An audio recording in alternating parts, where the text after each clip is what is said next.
How to add zip code to vanilla gift card. In this video, I will show you how to add a zip code to vanilla gift card. The first step is to open any browser on your phone or computer because the tutorial is the same on both devices. After that, go to the browser search bar and search for vanilla gift card. You will get many different Google search results on the vanilla gift card. From them, make sure you tap on this one here. You will land on the homepage of the website.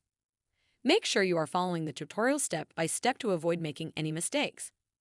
On this page, there are various sections that you can use to navigate the different areas of the app. Next, go to the top menu. As you can see here, the menu has various options. What you have to do is tap on this option here named Activate your card.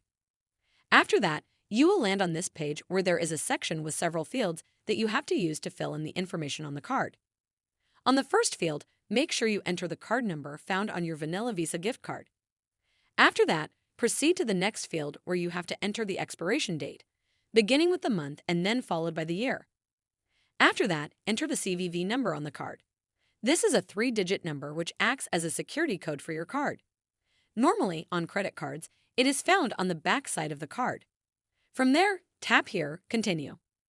After that, you will land on the next page where you will be required to provide more information, such as entering the zip code. Make sure you enter it, and just like that, you would have solved the issue. I hope this tutorial has helped you solve the issue you were facing. Make sure you like the video and subscribe to our channel. That is how to add a zip code to vanilla gift card.